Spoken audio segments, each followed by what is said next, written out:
네, 윤석열 정부의 건전재정 기조에 균열이 생겼습니다. 재정의 적극적인 역할론이 부상하고 대통령실 일각에선 내년 추가 경정 예산 편성 얘기까지 흘러나왔죠.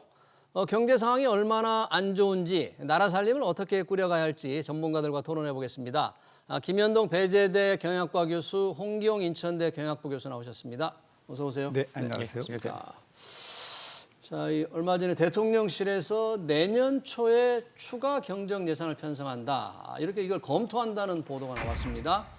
바로 뭐 부인을 했습니다마는 연초에 추경 예산 편성 좀 드문 일이긴 합니다만 왜 이런 얘기가 나오는지 이 추가 경정 예산안이라는 게 예상하지 못한 상황이 발생했을 때 긴급 상황이 발생했을 때 새로 짜는 예산이어서 보통 연초에는 이런 얘기가 잘 나오지 않는데 왜 이런 얘기가 나왔을까요? 홍기용 교수님. 네. 연초 추가 경정 예산안 얘기가 왜 이렇게 지금 나오게 됐을까요? 그렇죠. 지금 그 재정 상황이 상당히 어렵다는 것을 나타나는 거죠. 경제 현재. 상황이 어렵다. 네, 네. 내년도에도 녹록치 않다 이런 거를 이제 여실히 보여주는 거라고 보는데 이 국가 예산이라고 하는 것은 그 기획재정부가 3월 달에 예. 각 부서에 내년도 예산을 짜봐라 하고 내립니다. 3월에. 예. 그러면 한 5월 때 이제 접수를 해가지고 예. 9월에 국회에다 제출합니다. 예. 그러니까 지금 내년 예산을 지금 심의 중에 있는데 예. 그게 이제 말하자면 상반기에 결정된 금액이다 이렇게 볼 수가 있는 거거든요. 올 상반기에. 내년 예산안이지만 내년 각 부처가 예산이지만. 상반기에 결정한 그렇습니다. 거다. 근데 이제 그때만 해도 뭐 반도체도 좀 괜찮고 네. 뭐 이랬는데 이 제출하고 요 최근에 하반기 들어서 상당히 삼성전자 등 이런 여러 가지 어려움이 있고 이런 것이 하반기에 이 기업 경영이 안 좋으면 내년도 예산이 상당히 어렵고 세수가 안 들어온다는 거죠. 예를 들면 내년도 법인세가 예. 원래가 그 15조를 더 들어올 거라고 생각하고 편성을 했어요. 그래서 전체 예산에서 법인세도 상당히 늘어날 거로 해서 이렇게 편성을 했는데 10여 조가 더 늘어오는데 지금 현재 봐서는 안 들어올 것 같거든. 그 여러 가지 경기가 안 좋으니까 야 지금 최근에 21년, 22년, 20년 한 3년간 2, 3월 달에 추경을 편성한 적이 있거든요.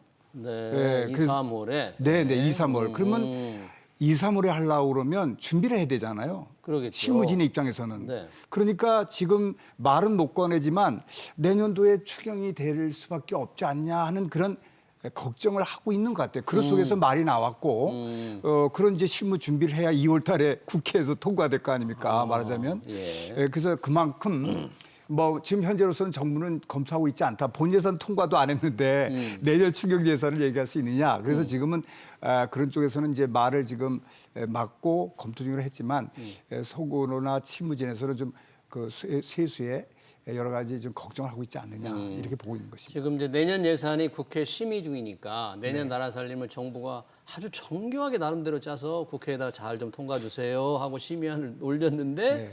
이게 지금 심의가 끝나기도 전에 내년 초 추경 예산 나오니까 너무 성급하다 이런 비판이 나오고 있지 않습니까? 그래서 서둘러서 지금 정부가 부인을 했는데 그렇지만 지금 경제 상황이 워낙 어려워서 자연스럽게 이런 얘기가 지금 계속 회자되는 게 아니냐, 나오는 게 아니냐 이런 분석이네요.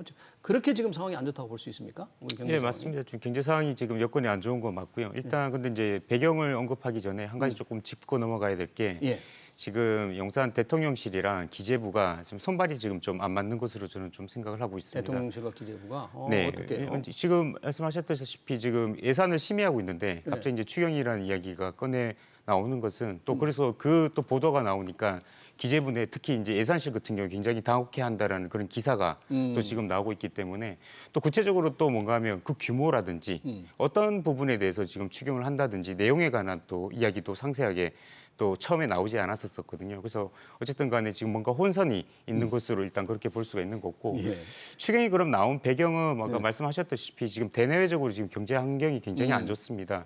대외적으로 보자면 뭐 지금 트럼프 대통령 재선되면서 그다음에 관세라든지 무역 정책에 큰 변화가 있을 것으로 예상이 되고 예. 그다음 우리나라 같은 경우에 큰 지금 경제적으로 타격이 있을 거다라고 이렇게 지금 예측할 수가 있고요. 대내적으로는 조금 우리가 요거는 좀 중요시 지금 봐야 될 게 바로 뭔가 하면 예. 지금 KDI라든지 IMF에서 지금 우리 올해 경제 성장률을 지금 전망치를 하향 조정했습니다. 네. 특히 지금 IMF 같은 경우에 저번 달 10월 달에 하향 조정을 한번 했었었는데 한 달 사이에 또 낮췄습니다. 그래서 종전에 지금 퍼센트지가 어떻게 됐는가 하면 2.5% 경제 성장률이었는데 네. 지금 하향 조정한 게 2.2%입니다. 네, 그러니까 올해요. 3%포인트를 낮춰버린 거죠. 그러면 지금 뭐 내년 같은 경우에는 그럼 올해보다 상황이 조금 더 좋을 것이냐? 그렇지 않고요. 두 기관 모두 똑같이 지금 2.0%로 지금 예상을 하고 있습니다. 경제 네. 성장률을. 예. 이것도 하향 조정한 겁니다. 근데 그러면 이제 정부의 그간의 입장은 어땠는가? 사실 이제 올해 상반기에 하더라도 뭐라고 했는가 하면 하반기 되면 경기가 회복될 것이다. 예. 이른바 이제 상저하고 이걸 계속 지금 이야기를 하고 있었었거든요. 또 한편으로 뭔가 하면 기본적으로 윤석열 정부가 긴축 재정에 어떤 그런 기조를 가지고 있었습니다. 예. 근데 이제 예산이 보면 지금 23년도 같은 경우에는 전년 대비 마이너스 6.3%. 물론 뭐 22년도 같은 경우 우리가 코로나의 끝물이었기 때문에 그때 예산이 조금 많이 증가했기 때문에 감소되는 건 어느 정도 우리가 이해할 수 있다 하더라도 지금 기본적으로 뭐 올해도 지금 2.8, 내년 또 3.2%인데 예산 지출 증가율 증가율이 목표. 말씀드리는 예. 겁니다. 이거를 우리가 최근 이제 10개년도, 뭘 코로나 시기를 빼더라도 굉장히 낮은 수치입니다. 아. 그래서 이제 결국은 정부의 어떤 낙관론을 더 이상 유지할 수 없을 정도로 대내외 여건이 굉장히 좋지 않다 보니까 정부가 기존의 이제 긴축 재정이라는 스탠스에서 확정 재정이라는 그런 정책 기조 변화를 꾀하려고 하는 그런 과정에서 이야기가 나왔다라고 이렇게 볼 수 있을 것 같습니다. 알겠습니다. 윤석열 정부가 들어서서 뭔가 정말로 건전 재정을 이렇게 기치를 내걸고 나름 재정 지출을 조금 통제를 계속 해왔는데 이제 경제 상황이 너무 안 좋으니까 그러면 내년 초에 더 나빠지기 전에 예산을 좀 긴급 예산을 편성하자. 만약에 그런 생각을 한다면 홍 교수님, 만약에 그렇게 생각을 한다면 지금 국회 내년 예산안이 잘 편성에 들어가 있잖아요. 네, 네. 그거를 여야가 합의를 해서 고치면 되지 않겠어요? 여야 합의하고 정부가 동의하면 네. 고칠 수 있습니다. 증액을 뭐 하는 거는 변동은 이제 정부 헌법에 의해서 정부가 동의를 이제 하면 변경이 가능한데 증액하려면 정부가 증액, 동의를 해야 감액은 되고. 할 수 있어도 국회가 국회 힘으로. 증액은 정부가 동의하지 않으면 이제 네. 못하죠. 근데 이렇게 갑자기 이렇게 올리고 내릴 수는 없습니다. 왜냐하면 그래요? 그 어디다 쓸 건지 네. 어떤 계획하에서 이런 모든 것들이 이제 짜서 나온 건데 네. 각 부서의 의견도 안 듣고 그 국회에서 그냥 어디다 그냥 쓰겠다 이렇게 되면 오히려 비효율이 나오는 것이고요. 네. 아무리 급해도 그렇게 정부가 여러 가지 그 검토하고 분석한 자료가 없이 국회에서 어느 분야에 어떻게 더 올린다 이렇게 할 수는 없는 것이기 때문에 이번에 심의 과정에서 뭐 이렇게 증액을 정부가 뭐 특별히 뭐 간단한 건 동의해 줄 수는 있겠지만 예. 이 전반적으로 추경할 정도의 예산의 변경은 이번 본 예산 심의에서 이제 사실상 쉽지는 않을 것으로 이제 사실상 보입니다. 불가능하다. 네, 불가능합니다. 그래서 이런 거를 각종 자료를 통해서 빨리 해도 내년 2, 3월 달에나 가능할 것으로 네. 그 절차상으로는 그래 보이고요. 그렇지만 지금 현재 그 예산에 대한 걱정이 있어서 그럼에도 불구하고 예산 또 오히려 감축하겠다고 하는 또 야당 입장에서는 줄여야 되겠다라고 그게 이제 사실 정부에 대한 통제로 보고 일부 항목에 대해서 자꾸 줄이는 이제 게 있죠. 줄이려고 지금. 하는 게 있죠. 줄이려고 하는 게 있죠. 그래서 이제 이러한 것 때문에 서로 이제 의견이 안 맞을 수는 있는데 어찌됐든 간에 우리 국가 경제와 국민 후생을 위한 여러 가지 노력 예. 그리고 기업 살리기를 통한 우리 그 국가 경쟁력을 높이는 이런 분야는 우리가 되도록이면 뭐 이 그 예산을 축소시키지 말고 동의해주는 그런 방향으로 나가야 되고 예. 다만 지금 어찌됐든 간에 세수에 상당히 기반이 약화됐다는 거거든요. 세수 기반. 네, 이게 지금 세수가 원래 작년도 원래 2024년도에 367조인데 내년에 올라 385조로 2조로 이렇게 늘려 잡았습니다. 네. 근데 지금 현재 아시다시피 올해만도 29조 6천억이 세수 결손이 지금 예상이 되고 있고요. 예. 작년만 해도 56조가 세수 결손이 났고 그 내년도에 이런 상황은 이제 회복이 될 줄 알았는데 여러 가지 금방 우리 김 교수님 말씀 따나 여러 가지 이 변동, 국제 변동 등 우리 국내 변동이 안 좋은 변동이 많은 게 있었기 때문에 네. 그게 좀 걱정이 된다는 거죠. 그러다 보면 이 연초부터 세수가 들어오지도 않은 상황에서 돈을 이렇게 정부 지출하기가 상당히 제약 요소가 되기 네. 때문에 그다음에 계획이 이제 비틀어지고 그런 면에서 보면 추경에 대한 그런 그 걱정을 실무진 통해서 이루어지지 얘기가 않을까 이렇게 자연스럽게 봅니다. 나오게 된 네, 거다. 네, 네. 지금 그러니까 내년 초에 추경을 편성하려면 하지 말고 미리 이번 본 예산 지금 심의할 때 조금 느리고 줄이고 내년에 할 걸 미리 준비하면 어떻게 되냐는 질문에 대해서 네, 네. 현실적으로 그건 쉽지가 않다. 정부가 다 나름의 준비를 했고 한꺼번에 늘리기가 어렵다 그런 얘기인데 여튼 정부는 뭔가 그동안의 건전재정 기조에서 재정의 역할을 좀 적극적으로 하는 쪽으로 지금 방향을 확실하게 좀 바꾸고 있는 겁니까, 정부가? 지금 일단 아까도 말씀드렸듯이 정확하게 금액이라든지 예. 그 내용에 관한 이야기가 안 나왔다 보니까 지금 일단은 이제 그렇게 유추가 되는데 기본적인 이제 정책 기조는 약간 변하려고 하는 거 아닌가라는 그런 걸 가지고 있긴 있습니다만 정말 어느 정도 강력하게 확장 재정으로 갈 것인지 어느 예. 분야에 그러면 집중적으로 재원을 투입할 것인지는 아직 발표된 바가 없기 없죠. 때문에 예, 조금 더 지켜봐야 될 것으로 그렇게 볼 수 있습니다. 그러네요. 지금 전반적으로 이제 재정 기조를 확장으로 가면서 어떻게 할 건지는 명확하지는 않지만 일부 언론 보도를 보면 윤석열 대통령이 그런 얘기를 했잖아요. 양극화 해소를 위해서 노력하겠다. 뭔가 양극화 해소를 위한 여러 가지 방안을 지금 준비하고 있다. 이런 얘기인데 그동안에도 윤석열 정부 건전재정 기조는 유지하지만 취약계층이나 서민층 보호를 위해서 그 부분은 돈을 충분히 쏟아왔다. 이미 하고 있다. 이렇게 주장하지 않았습니까? 현 정부 들어서 그거는 당연히 어느 정부든지 공약상 그 저소득층에 대해서 또 사업자들, 개인 사업자들 이런데 상당히 육성하기 위해 노력하겠다 이렇게 이제 해왔습니다만은 지금 원만하게 지금 재정이 이 예산대로 들어오지 못하고 있으니까 예. 그걸 제대로 제출을 못하는 상황이 이제 빚어진다. 내년도에 보니까 걱정도 되고 예. 해서 뭔가가 지금 현재로서는 여기 현 정부는 뭐냐면 가능한 한 이 세금을 좀 많이 걷지 말고 예. 민간 주도 경제를 통해서 재원을 중장기적으로 확보해서 나가겠다 하는 것이었거든요. 그리고 재정에 너무 의존하지 말고 가능한 한 그 세수 기반 내에서 현 세대가 부담하는 세금 받은 범위 내에서 예산을 짜보겠다. 네. 그래서 현 정부 들어서 예산이 내년도에도 3.2, 올해도 2%대 늘렸고요. 작년도에 한 5% 늘렸습니다만 아주 이 예산 규모가 낮습니다. 그러니까 내년도 677조인데 지출 증가율이 낮다 이거죠. 낮죠. 네.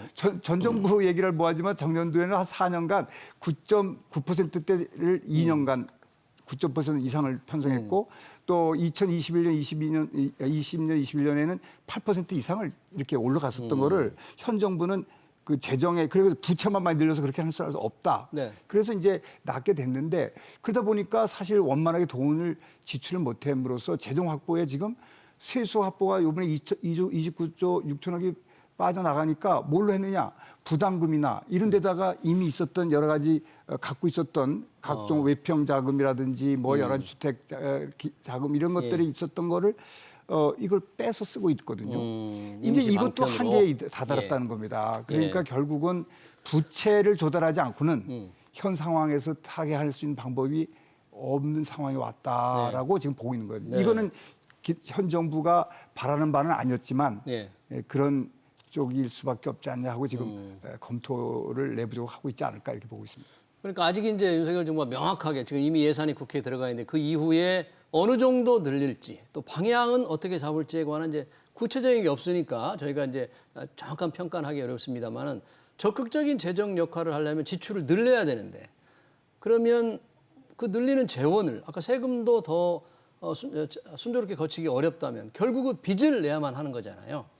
그럼 이제 내년에도 국채 발행 빚을 내기 위해서 국채 발행이 지금 잡혀 있을 텐데 그게 이제 훨씬 더 늘어날 수밖에 없는 상황일까요? 네, 맞습니다. 지금 이제 정부 지출을 기본적으로 확대하기 위해서는 예.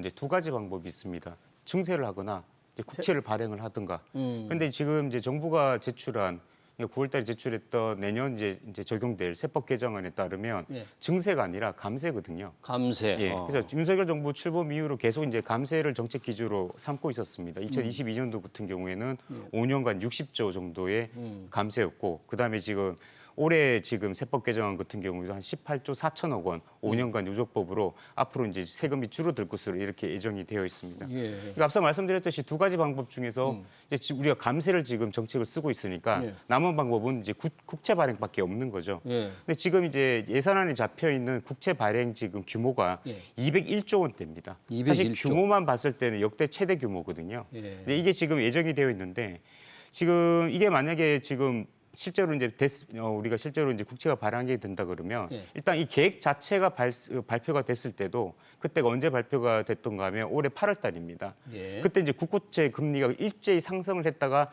다시 조금 진정이 됐었습니다. 아, 내년 저렇게 국채를 많이 발행한다고 하니까. 예, 시장에서 잠깐 이제 충격이 있었던 거죠. 예. 그럼 이제 실제 내년에 이제 이 물량이 우리 국고채 사채 시장이 이제 풀리게 되면 이게 기본적으로 뭔가 하면 우량 채권입니다. 국고채 같은 경우에. 그렇죠. 이런 우량 채권이 많이 풀리게 되면 어떤 문제가 발생할 수 있는가 하면 회사채 시장이 얼어붙을 수가 있습니다. 아, 기업들이 자금 조달을 하기 어렵게 여기가 어려워질 수 되네요. 있는 이런 문제가 있기 때문에 근데 지금 이게 예정돼 있는 게 지금 201조 역대 최대 규모인데 거기에 더해 가지고 정부가 확장 재정을 지금 펴기 위해서 또 추가적인 국채 발행을 한다 그러면 이거는 제가 봤을 때는 회사채 시장이 굉장히 큰 충격으로 올 수 있는 그런 요인이 될 수 있을 거라고 보고 있습니다. 예, 회사채 시장에 만약 충격이 온다면 내년 한 해 지금 경영 계획을 세우는 기업들은 굉장히 민감할 것 같아요. 맞습니다. 금리를 얼마 주고 자기 조달할 수 있을까? 만약에 회사채 발행을 못하면 어떻게 될까? 그렇지 않아도 지금 기업들이 어려운데 그러면 이 양극화 해소다, 뭐 적극적인 재정 역할을 하기 위해서는 국채를 더 발행해야 될 상황인데 발행하지 않고는 방법이 없습니까, 변호사? 되게 이제 어려운 상황이라 보는 거죠. 사실은 지금 예산서를 보면 예. 그 국세가 올해 예산서에 367조 거친다고 했어요. 예. 그 내년도에는 382조, 15조가 늘어난 거를 이제 편성을 한 거예요. 세금이 그렇게 거칠 거라고 봤는데 보고 15조를 있는데 총액으로 구세수가 늘리라고 했는데 그 중에 법인세만 11조가 더 거칠 거로 본 거예요. 77조에서 88조로 법인세만 하나만 봐도 그러니까 대부분은 법인세에서 내년에 총 세수가 15조 늘어나는데 법인세에서 11조가 늘어난다고 본 건데 지금 여러 가지 올해 보니까 기업 상황이 안 좋은 거예요. 그러니까 세수가 기업이 안 좋으니까 세금이 안 들어요. 세금이 국세가 15가지가 있습니다. 예. 근데 14가지죠. 14가지 있고 저 지방세가 11가지가 있습니다. 근데 이 국세 14가지 중에서 3가지 세목이 75% 이상을 차지하는 거예요. 법인세, 소득세, 부가세. 부가가치세. 네. 거기서 물론 현재는 소득세가 제일 많이 거칩니다만 이 법인세가 이 지금 금방 77조에서 내년도 88조로 이렇게 한 게 이게 안 될 거라는 거죠. 안 될 거라다. 네. 야, 그러다 보니까 이건 뭐 내년도에 지금 예산은 677을 짜놨지만 어려움이 있으니 이제 앞으로 정부 지출을 제대로 하려면 예. 재정을 뭘로 할 거냐. 이미 있었던 기부 뭐 우리 기업 부담금 이런 것들은 전부 다 빼고 예. 다 이제 활용했고 그러면 내년도는 이제 국채인데 국채가 여기서 현 정부는 뭐라고 한번 했냐면 국채는 이런 거를 제대로 안 하겠다. 미래 세대면 부담이 되겠다. 미래세 부담이니까 국채 발행 안 예. 하겠다. 근데 지금 현재 1148조까지 벌써 이게 국가 채무가 국가 채무. 1148조. 원래가 1163조까지 하겠다고 돼 있던 거예요. 거의 뭐 지금 육박이 다 된 상황이고요. 뭐 그건 뭐 올해니까 예. 물론 내년도에 가면 1200조 이상이 이제 되는데 지금 보면 현 정부 들어도요. 매년 한 78조 내지 85조씩 국가 채무가 늘어나왔습니다. 현 정부도. 사실 뭐 전 정부는 한 많이 늘어서 5년 동안 400조 늘어나지 않았지 했지만 그 부분이 제가 좀 궁금하더라고요. 네, 네. 윤석열 정부가 늘 전 정부의 재정 운영을 어떤 비판할 때 네. 문재인 정부가 임기 5년간 나라 빚을 400조 원이나 늘려서 빚더미를 물려받았다. 그래서 굉장히 빚더미를 물려준다 비판을 했는데 그러면 정작 윤석열 정부 2년 반이 흘렀는데 그때 빚은 혹시 못지않게 늘린 거 아니에요? 얼마나 늘린 거예요? 지금 일단 우리 이제 국가 채무 비율로 잠깐 제가 네. 좀 말씀을 드리면 우리가 이제 좀 구분을 해야 되는데 네. 보통 이제 전임 정부랑 많이 비교를 하다 보니까 네. 문재인 정부의 약간 상황을 조금 보면 문재인 정부가 출범이 이제 2017년도에 했었는데 실제로 자기가 이제 스스로 짤 수 있었던 예산안은 2018년도니까 예. 그거부터 먼저 보면 국가 채무 비율이 33.9%였습니다. 예. 그러면 이제 전년도 대비 어떻게 됐는가 하면 오히려 마이너스 0.2% 줄어들었습니다. 그랬다가 2019년도에 이제 국가 채무 비율이 조금 늘었는데 그게 1.5%포인트 정도 증가했던 겁니다. 그러다가 이제 2020년도에 코로나가 아시다시피 발생을 했다 보니까 그리고 마지막으로 이제 한 7% 정도까지 이제 올랐었고요. 예.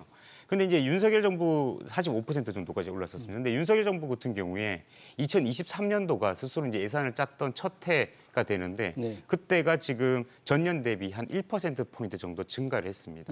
그리고 이제 올해가 0.5%포인트 증가를 했고요. 네. 정리를 하면 무슨 말인가 하면 지금 코로나라는 어떤 특수한 상황을 제외를 했을 때 문재인 정부나 윤석열 정부나 사실 이제 국가 채무 비율이 증가하는 것은 거의 비슷했다라고 이렇게 볼 수 있는 거고. 그러면 이제 우리가 이제 400조 원의 어떤 국가 채무가 이제 빚이 많이 늘어난 거와 관련해서 계속 이제 윤석열 대통령이 이제 지적하는 부분은 사실 이게 우리가 코로나가 우리나라만 재정 지출을 그렇게 늘렸던 것은 아니고 오히려 이제 뭐 미국이라든지 유럽 모든 전 세계 나라 국가들이 국가 재정 지출을 확대하는 그 과정에서 사실 이제 나라 빚이 늘어났던 부분이 있었기 때문에 그 부분에서 우리가 조금 구분해서 볼 필요가 있는데 아까 제가 말씀드렸듯이 지금 이제 현재 이제 윤석열 정부가 지금 기본적으로 내년에 이제 국채를 더 발행함으로써 한다면 국가 채무 비율이 더 올라갈 가능성도 있고 한 가지만 더 말씀을 드리면 사실 나라 빚이 조금 숨겨진 부분들이 있습니다. 무슨 말인가 하면 작년과 올해 지금 우리가 세수 결손이 있지 않습니까? 56조, 30조. 있는데 이 부분에 따라서 지금 우리가 지방에 내려보낼 교부금이라든지 교부세가 미정산된 부분이 있습니다. 그게 이제 정부에서는 그냥 자체적으로 불용하는 식으로 지금 했다라고 되어 있는데 지금 그와 관련해서 헌법재판소에 권한쟁의 심판 청구가 지금 되어 있습니다. 거기에 따라서 정산되어야 되면 더 앞으로 이제 자금 수요가 재정 수요가 더 지출이 더 늘어날 가능성이 있다라는 거고요. 그다음에 정부가 또 썼던 게 바로 뭔가 하면 한국은행으로부터 일시 차입금을 했던 거, 그다음에 재정증권을 발행했던 것들이 있는데 그거는 국가 채무에 공식적으로 통계에 안 잡히고 있는 겁니다. 그래서 이런 것들을 모두 모아보고 그다음에 내년에 또 세수 결손이 지금 국회 예산정책처에서 한 4조 원 정도 예상을 하고 있거든요. 근데 이것도 사실 더 커질 수 있다고 저는 보고 있습니다.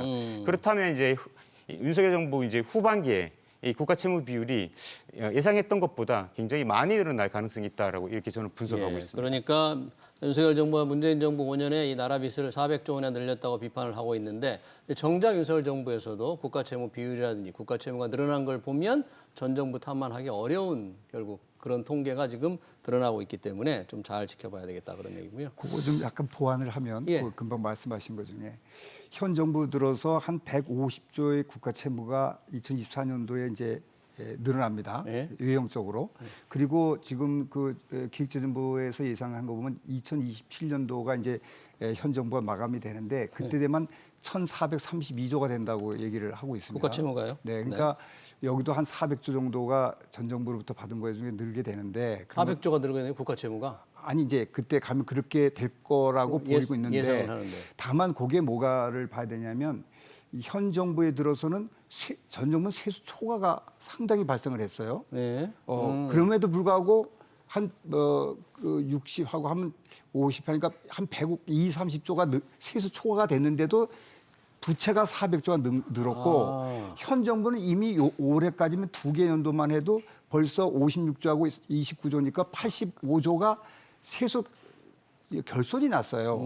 세수 결손이 난 부분에서 지금 늘어난 그 국가 채무하고 세수 초과가 100여조가 난 상태에서 또 400조 쓴 거하고는 다르다는 좀 다르게 겁니다. 봐야 된다? 네, 그래서 지금 국가 채무로 보면은 지금 늘어났지만 이게 왜 그런 거냐면 이게 예산을 전 정부 세수 초과된 거는 그 부동산 폭등으로 세수가 많이 거뒀던 거거든요. 그렇게 해서 예산도 무지하게 늘어난 거예요. 근데 이걸 현 정부 들면서 예산을 밑으로 깎질 못한 거예요. 아니, 전 정부 한 예산보다 낮게 축소 예산을 할 수는 없으니까 그대로 하고 있을 상태에 그대로 세수가 들어오면 문제가 없는데 세수가 안 들어온 거예요. 그러니까 할 수 없이 국가 채무가 늘어날 수밖에 없는 사정도 있었다라는 걸 우리가 봐야 될 필요는 있습니다. 네, 지금 기획정부가 짠 중장기 계획을 보면 윤석열 정부 5년이나 문재인 정부 5년이나 결국 한 400조 원 국가 채무가 다 늘어나게 될 텐데 단순 비교는 어려운 단순 비교를 하지 마라. 문재인 정부 5년 동안은 세수 초과 상황이었고 윤석열 정부는 지금 세수 결손 상황이기 때문에 불가피한 측면이 있고 세수 초과 상황이라는 그 늘어난 세금으로 좀 빚을 갚았어야 되는데 그렇죠. 더 썼다 그런 얘기네요. 그런 주장을 해주셨고 지금 예산안이 우리가 이제 추경 예산안을 얘기하고 있지만 국회에서 지금 심의 중인데 심의 내용이 잘 지금 알려지지 않고 있습니다. 이 정치적 갈등이 워낙 커가지고 도대체 어떻게 심의를 하고 있는지 꿍꿍짝짝 이루어진다는 그런 얘기도 조금 많아요. 흘러나온 얘기로 보면 이렇습니다. 지금 정부가 낸 예산안 중에서 차세대 원전 연구개발 예산이 대폭 삭감이 되고 민주당이 주도하는 지역화폐, 지역사랑 상품권 발행 예산이 2조 원 이상 늘리는 쪽으로 지금 얘기가 되고 있다. 아직 확정된 건 아닙니다. 우선 여러 가지가 얘기 있으면 이 두 가지를 놓고 좀 어떻게 보는지 좀 듣고 싶습니다. 김 교수님.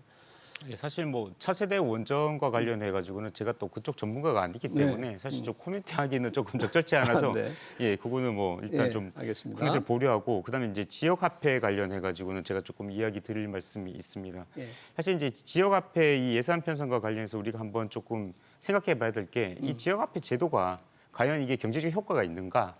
이와 관련해서 우리가 지금 보면 관련 연구들이 좀 진행이 됐습니다. 예. 보면 결과는 좀 갈리고 있습니다. 효과가 있다라고 보는 결과가 있고 효과가 없다라고 또 보는 결과가 있습니다. 그런데 이제 그 내용들을 조금 보면 어떤 기본 가정이라든지 모델링이라든지 이런 것들이 조금 면밀하지 않는 부분들이 있기 때문에 현재로서는 정확하게 말씀을 드리면 그와 관련된 제대로 된 연구가 이루어진 건 없다라고 보는 것이 좀 맞을 것 같습니다. 그렇기 때문에 이 지역화폐 제도와 관련해서는 앞으로 조금 더 심층적인 면밀한 분석을 해야지만 여기에 관해서 또 유효성에 관해서 우리가 결론을 내릴 수 있을 것 같고 게다가 여기에 이제 많은 좀 재정이 지금 투입이 되지 않습니까? 지금 올해 같은 경우도 어쨌든 간에 지금 2조 원 늘리는 방향으로 심의가 지금 이루어졌다라고 했는데 글쎄요. 뭐 재작년 같은 경우 아마 1조 정도 들어갔었고 1조 5천억 원. 작년 작년 같은 경우 5천억 원인가 하면 그 정도 지금 대규모 재정이 들어가는 거기 때문에 더더욱 어떻게 보면 경제적 타당성을 조금 살펴봐야 될 것 같고요. 그다음에 이제 이것과 상관없이 기본적으로 이 지역화폐 제도라는 게 부익부 빈익분을 좀 일으키는 그런 구조적인 문제도 있습니다. 왜냐하면 이제 국비가 내려가는 부분이 있고 예. 지자체가 내는 소위 말하면 이제 매칭 펀드 형식으로 그렇죠. 할인을 제공하는 형식인데 그러면 이제 경제적 여력, 재정 여력 상황이 좋은 지자체 같은 경우에는 국비를 더 많이 받게 되는 그런 부익부 빈익빈 상황이 있기 때문에 좀 그 부분도 우리가 한번 고려를 해야 되고요. 예. 그다음에 지금 이제 야당에서 특히 민주당에서 어떻게 보면 이제 이재명 대표가 어떻게 지역 화폐와 관련해서 어디 본인이 어떤 시그너처 이제 그런 약간 예산으로 해가지고 강하게 미는 부분도 있는데 그거는 이제 과거에 경기도 지사를 할 때 그 지역과 관련해서 어떻게 보면 지역 화폐를 통해서 경제 활성화라는 이야기는 충분히 명분이 있었지만 지금은 사실 이 지역 화폐 제도라는 게 전국으로 다 퍼져 있습니다. 네. 결국은 이 지역 화폐라는 게 목적이 기본적으로 뭔가 하면 밖으로 나갈 돈을 우리 지자체 안으로 가두리하는 형식으로 이렇게 쓰는 효과가 있는 건데 예. 그건 이제 경기도지사의 입장에서는 의미가 있을지 모르더라도 어떻게 보면 이제 우리나라 전체적으로 봤을 때는 결국은 다 썸을 하면 제로가 될 가능성이 있기 때문에 알겠습니다. 이에 관해서 조금 우리가 면밀한 걸 볼 검토를 필요가 해야 있고 된다. 정부는 한 가지 말씀만 더 드리면 온누리 상품권이라는 게 있기 때문에 전국적으로 쓸 수 있는 거죠. 예, 전국적으로 쓸 수 있기 때문에 사실 이게 또 취지는 더 비슷합니다. 그래서 이 부분과 어떻게 해서 결합해가지고 우리가 국민 편익을 올릴 수 있을지 한번 좀 고민할 필요가 있을 것 알겠습니다. 같습니다. 지금 말씀을 많이 해주셔가지고 지역사랑상품 민주당이 주도하는 2조 원이나 지금 늘리는 쪽으로 얘기가 되고 있는데 이 부분에서 짧게 우리 홍기영 교수님의 좀 평가를 좀 부탁합니다. 네, 짧게. 그 지역화폐가 지역마다 뭐 일어날 때는 의미가 있지만 예. 전국적 규모일 때는 그런 효과가 반세된다. 반감된다? 네, 그렇기 예. 때문에 그게 그런 것은 우리가 신중하게 접근해야 됩니다. 예, 두 분 다 지금 민주당이 주도하는 국회에서 지역화폐, 소위 이른바 지역사랑 상품권에 대해서는 좀 신중하게 해야 된다 그러는데 지금 야당은 한 2조 원 정도 늘린다고 하니까 조금 더 지켜봐야 될 것 같습니다. 네, 추가 경정 예산 관련 얘기 내년 예산 편성 전략까지 잘 들었습니다. 지금까지 김현동 배재대 경영학과 교수, 홍기용 인천대 경영학부 교수였습니다. 고맙습니다. 네, 감사합니다.